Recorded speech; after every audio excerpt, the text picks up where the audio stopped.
If I could travel back in time to when I was applying to CalArts and starting out as a freshman, this is what I would tell myself.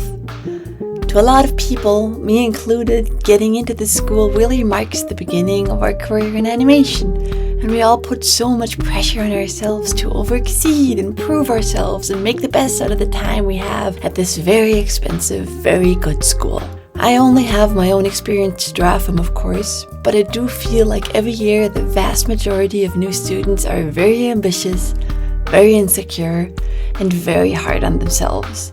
So this is just a virtual hug going out to them and a few things I wish a friend would have told me when I was just starting out. So here's a list of 10 things I wish someone would have told me as a little animation baby when just starting out at the California Institute of the Arts.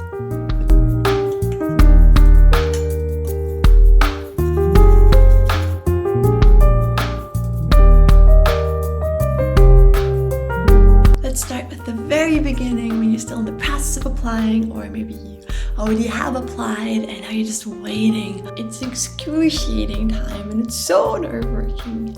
So here's the very first thing I would tell myself if I could turn back time, which is stop spending nights and nights looking up those sketchbook videos and overthinking everything that you sent. The way applications work for CalArts is you send in a portfolio digitally, and they also ask you to send in a physical sketchbook portfolio. And once that is all sent in, all you have to do is to sit and wait, sometimes for months, until you hear back from the school. And it can be excruciating. I think it is for everybody. It definitely was for me. You might, in this phase, be overthinking everything you've drawn. You might be looking at your portfolio, and it seems to be getting worse and worse with every single day. But I found the worst thing you can do to your mental health in this difficult time of waiting and silence is to start comparing yourself to all the other amazing artists out there, especially looking at video after video of accepted and rejected CalArts sketchbooks people posted online. I mean,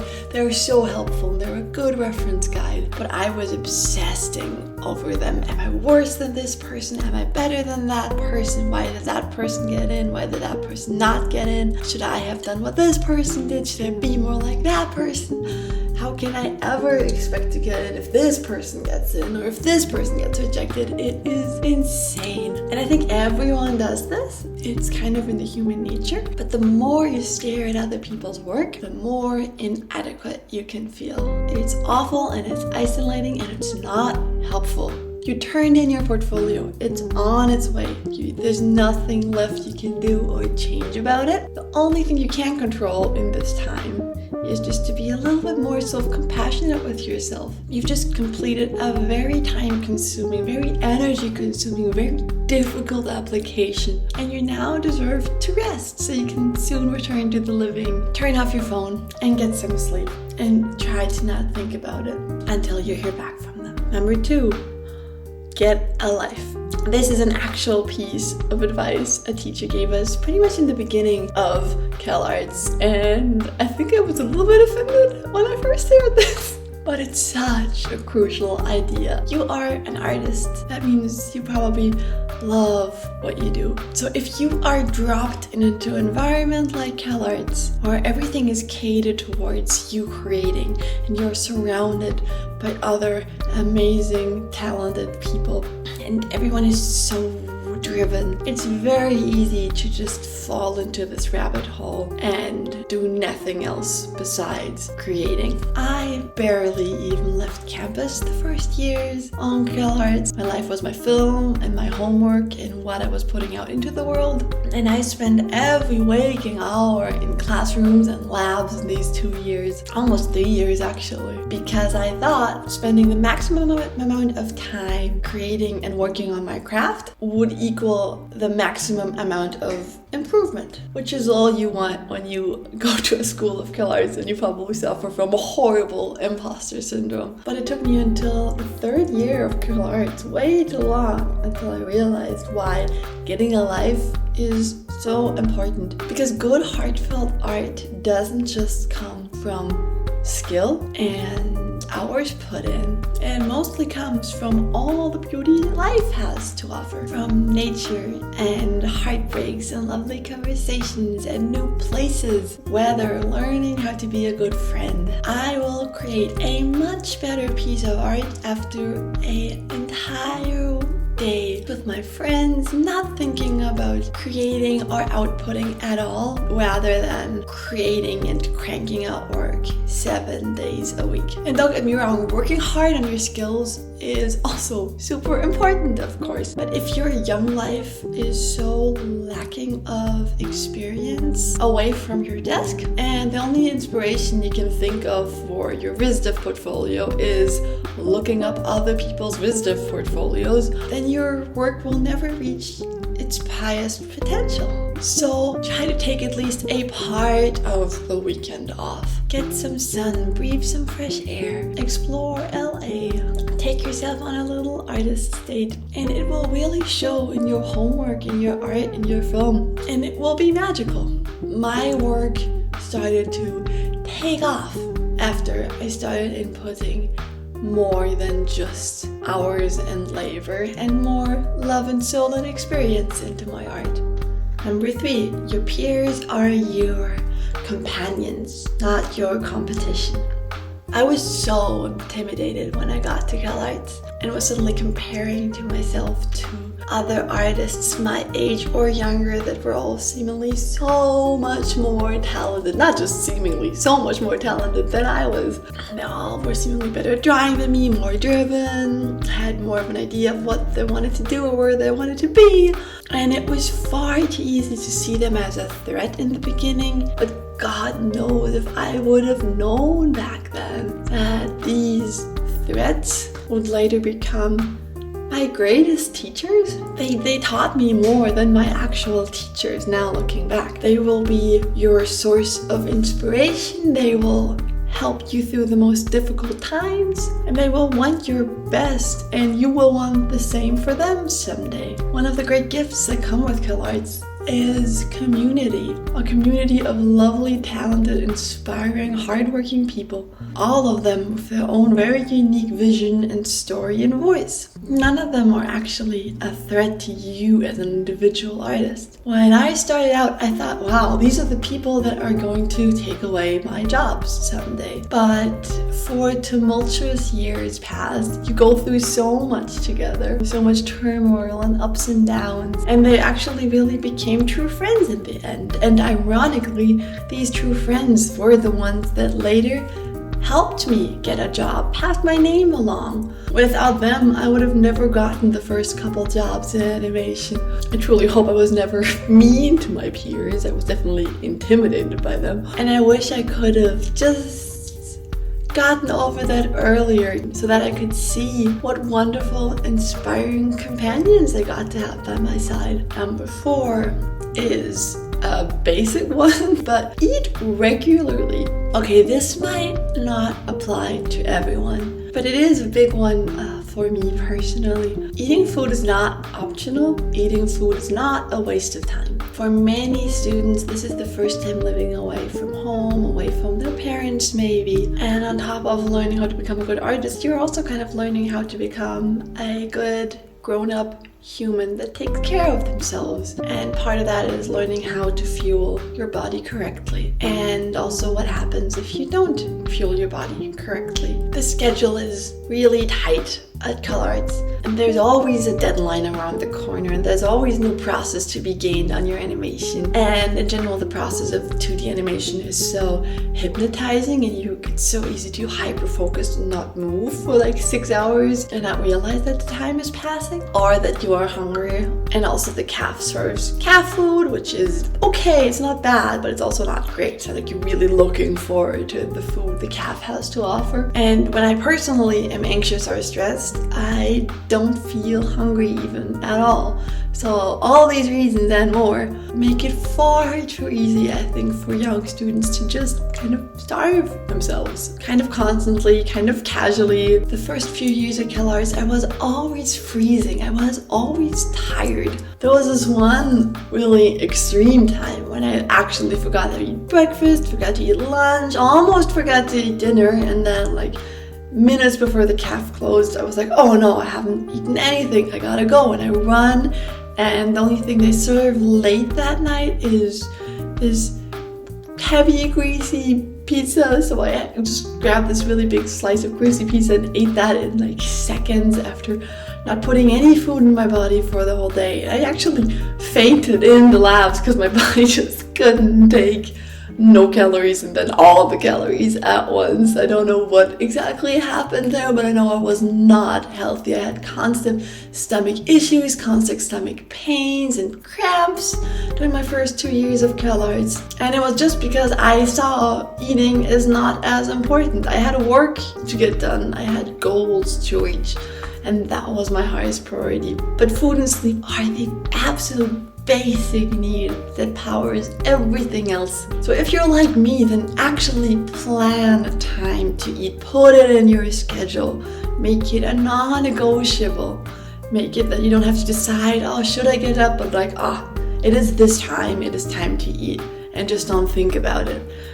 Your body and your mind and soul will thank you for it. Maybe you can learn how to meal prep. Maybe you can learn to listen to your body and see what food do I need, warmth, do I need strength, do I need energy? Because your body is your best friend, and it will carry you and support you through a long life of creating and having the career that you want and love. But you have to take care of it too. And the earlier you learn how to do that, how that looks for you and your body, the better.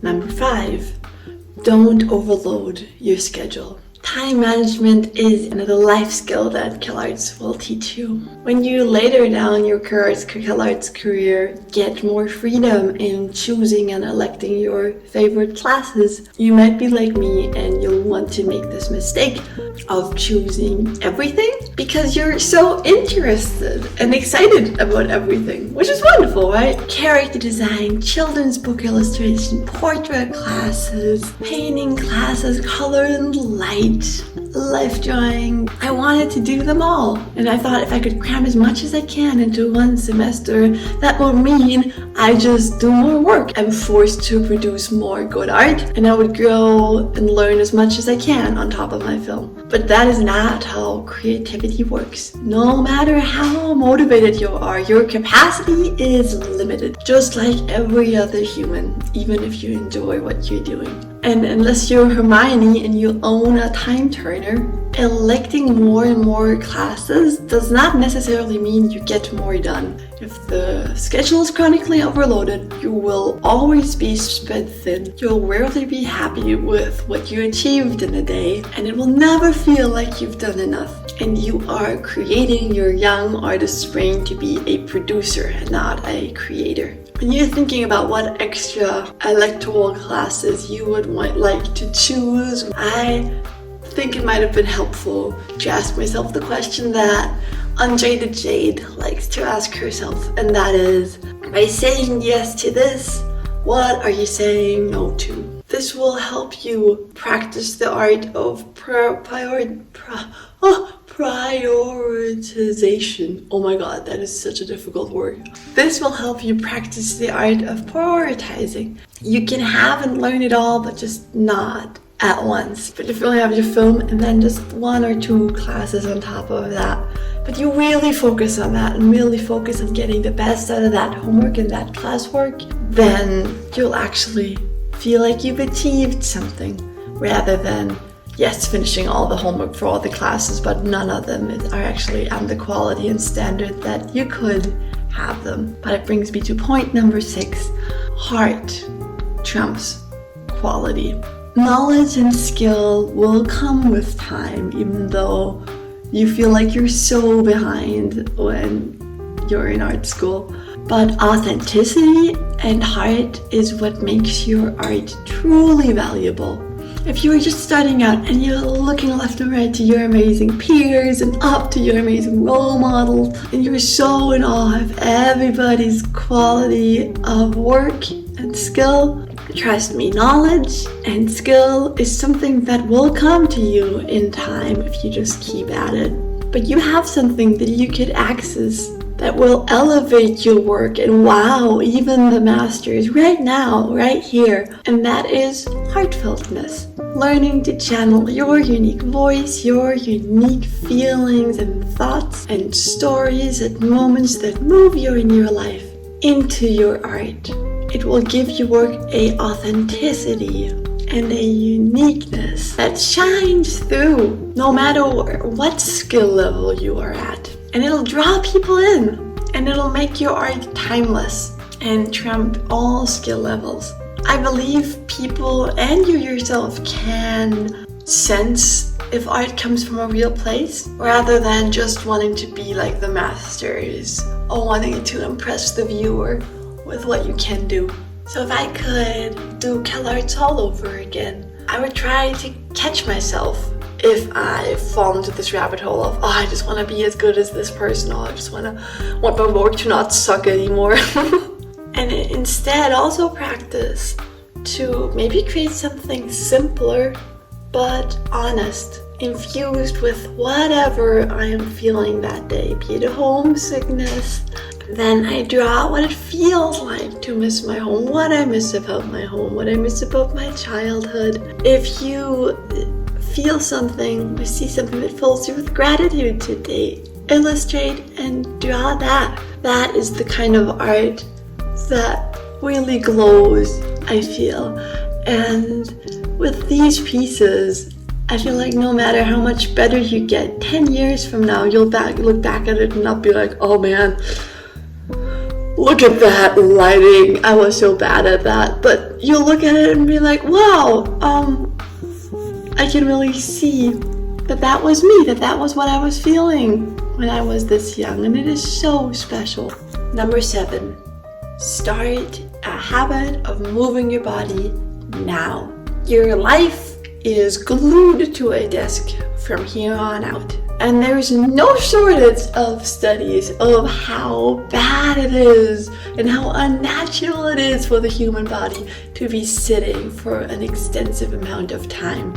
So you cannot start soon enough with building a habit of getting up, moving your body, jogging around Santa Clarita, walking around the school building, whatever feels good for your body, whatever feels doable and sustainable for your body, but you have to start as soon as possible. We had one guy who was super buff dude in my class, would get up at 5 a.m. and hit the gym before classes and before starting on his film. You do not have to do that if that is not you.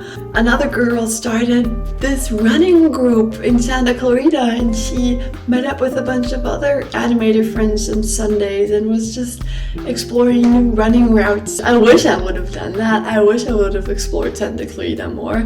I was always like, I don't know if there's anything worth seeing here, and I just kept working. But later I saw on her Instagram stories like she's found wonderful, beautiful, vibrant green spots in Santa Clarita just because she was moving and exploring. I personally, in my work, I'm more of a yoga and stretch girly, but if I could do CalArts over again, I would have started sooner. It would have done such a difference for my body, for my mind, for my energy levels. The quality of your work and your quality of your life and the quality of how you treat your body are tightly linked together.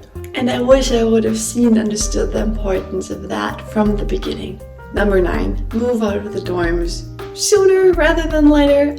And this goes back to the idea of getting a life, because if you live away from walking distance of the labs, you might not be as inclined to spend the entire weekend in the labs, your entire life, every waking hour in the labs. Living away from the dorms means you'll probably get a car sooner than later, meaning that you can explore national parks in California, new parts of LA. It just goes hand in hand with becoming an adult and just gathering more inspiration and life experience, which again will help you in your career. So I feel like most people moved out of the dorms way earlier than I did, but if you're like me and think, it's a little cheaper to live in the dorms, it's a little closer to live in the dorms, I would advise to, after BFA 1, start looking for apartments outside of CalArts, and maybe even outside of Santa Clarita. I lived my final year in West Hollywood, and that is where I found my favorite yoga school, where I found my favorite cafes, where I started meeting new people and really expanding my horizons, and it was so good for me.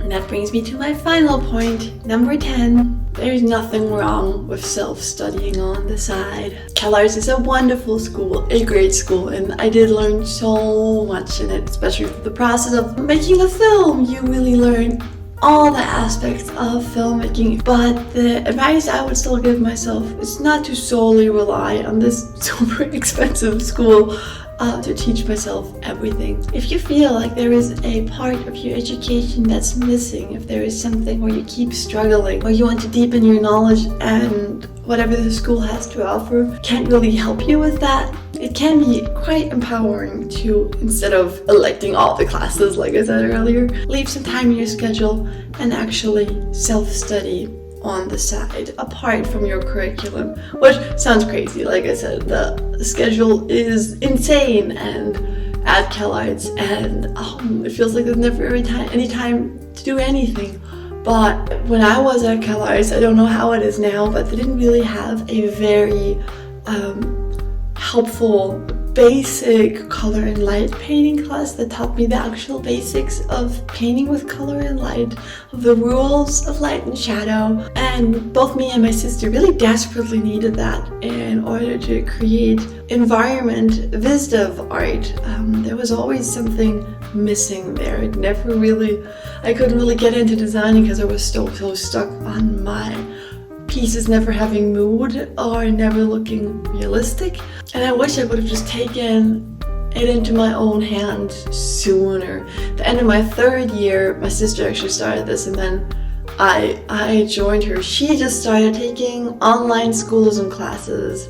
The Tonker House Color and Light one was wonderful. I always recommend that one. She got books from Nathan Fowkes and James Gurney on color and light and stuff.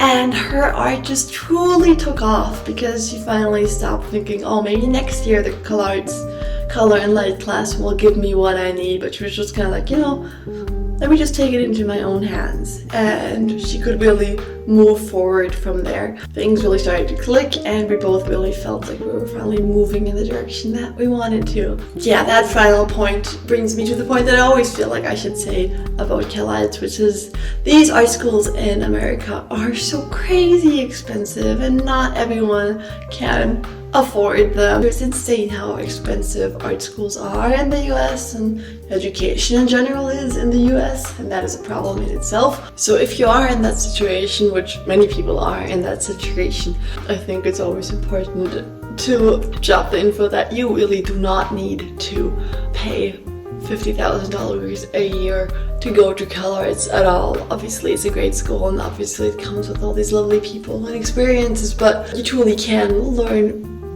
as much as you can at CalArts, if not even more, depending on your own discipline, if you self-study through online resources, through role models and mentors online, through even just your own discipline of drawing every day. I think that's very important to note here once again. And if you do go to CalArts or are in the process of applying or waiting to hear back from them, or wherever you are on your journey there, I think it always just comes back to the point of being kind to yourself in this process. You're learning how to become a little human, you're learning how to become a young little baby artist, and it's a difficult journey full of ups and downs, but everyone comes out on the other side having gained a lot of experience, having gained a lot of lovely moments and friends and skills, and the same will happen to you, I'm sure. Yeah, thank you for watching. Thank you for listening to me ramble. If you do end up going to CalArts, I cannot wait to see your work. I cannot wait to see what a lovely artist you become. Yeah, good luck with everything. Bye bye.